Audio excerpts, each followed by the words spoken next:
On Saturday, IndigNation organised an event held at the Hong Lim Park entitled To Russia We Love.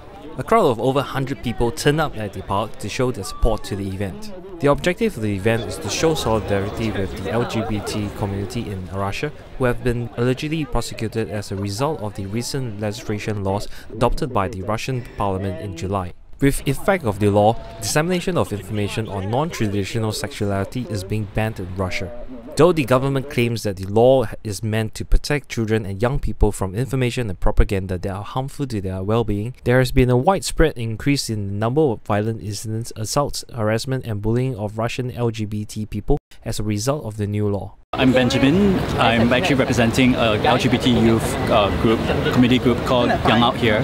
I believe this is a very very dear cause to me because what's happening in Russia is actually targeting a lot of LGBT youths, and they're being basically clamped down and persecuted using social online media. Online safety space is one of those few places around that LGBT youth can be who they are, whether it's on Facebook, Twitter, on Tumblr, and a breach of that basically is telling the LGBT youths that they're not who they are and what they can be in the future as well. So a breach of online safety or using social media to entrap youths and persecute them is definitely, in my books, very, very wrong, and that should be stopped. Well, I'm here today because I'm outraged at the very homophobic laws that President Vladimir Putin has enacted in Russia, which have given carte blanche to the right-wing homophobic thugs there to entrap, torture and even kill LGBT people in Russia. So the world should rightly, with me, be outraged at this travesty of human rights, and we should pressure the Russian government and society to stop what they're doing and give equal rights to the LGBT community. And so in this particular campaign against the rights of LGBT, anti-gay rights in Russia, it is connected with the human rights situation in every country. So hopefully this event would send a message that the LGBT community stands together regardless of geography and regardless of nationality. The oppression that we face is all the same, even though their manifestations may be different. And then Lee came for me because what I did was unnatural and illegal. And then I was afraid, I was petrified, and then there was no one left to speak for me. I think we need to realize that this is not just an LGBT issue.